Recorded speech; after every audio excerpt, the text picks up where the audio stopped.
Este é um tomateiro. Este é um pulgão matando lentamente o tomateiro ao sugar o suco de suas folhas. O tomate está lutando com suas defesas físicas e químicas para repelir os insetos que o atacam. Mas isso não é tudo. O tomate também está liberando componentes que alertam os tomateiros ao redor, para liberarem seus próprios repelentes de insetos. As plantas estão sob ataque constantemente. Elas enfrentam ameaças que variam desde fungos microscópicos a bactérias e pequenos herbívoros, como pulgões, lagartos e gafanhotos, até os grandes herbívoros, como tartarugas, koalas e elefantes.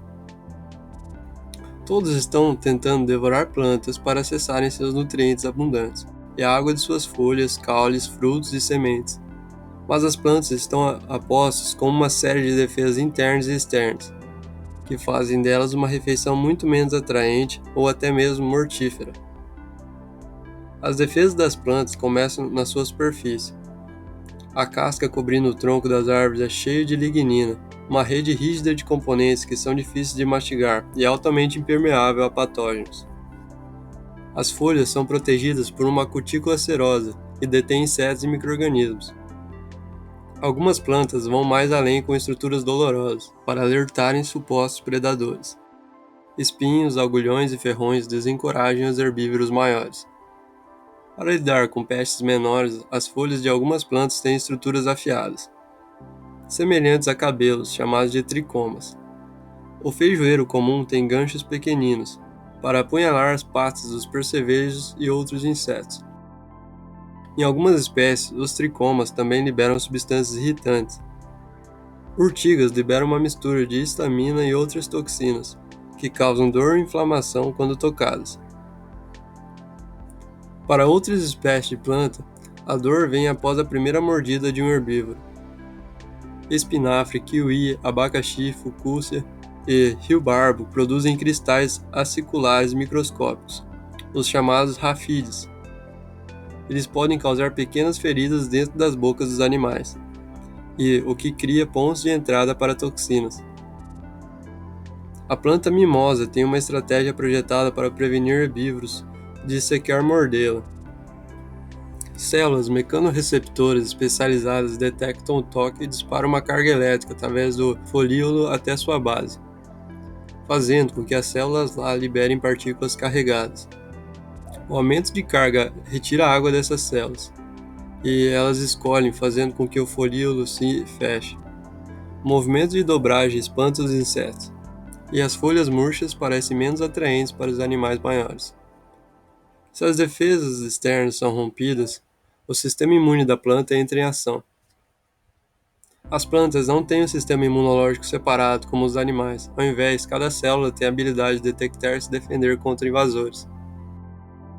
Receptores especializados podem reconhecer moléculas que sinalizam a presença de micro-organismos perigosos ou insetos. Em resposta, o sistema imunológico inicia uma série de manobras defensivas. Para prevenir a entrada de mais patógenos, a cutícula serosa se espessa e as paredes celulares ficam mais resistentes. Células guarda selam os poros das folhas. E se micro-organismos estão devorando uma parte da planta, essas células podem se autodestruir, causando uma quarentena da infecção.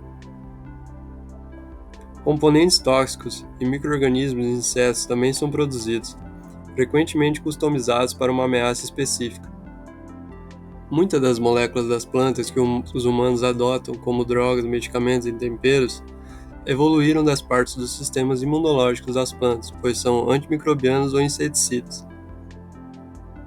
Uma área de uma planta sob ataque pode alertar outras regiões usando hormônios, componentes suspensos no ar ou até mesmo sinais elétricos. Quando outras partes de uma planta detectam esses sinais, elas intensificam a produção de compostos defensivos. E para algumas espécies, como tomates, esse sistema de aviso inicial alerta também seus vizinhos. Algumas plantas podem até mesmo recrutar aliados para empregar uma forte ofensiva contra seus suportes agressores. O algodeiro, sob ataque de lagartas, libera uma combinação específica de 10 a 12 substâncias no ar. Essa mistura atrai vespas parasitas que botam ovos dentro das lagartas. As plantas podem não serem capazes de deixar a cena de um ataque ou lutar com dentes e garras contra seus predadores, Mas com uma armadura resistente, um arsenal de substâncias armazenadas, uma vizinhança observante e alianças interespécies, uma planta nem sempre é uma refeição fácil. Se você gosta de vídeos como esse, não se esqueça de se inscrever aqui no canal e ativar o sininho para receber as notificações de vídeos novos.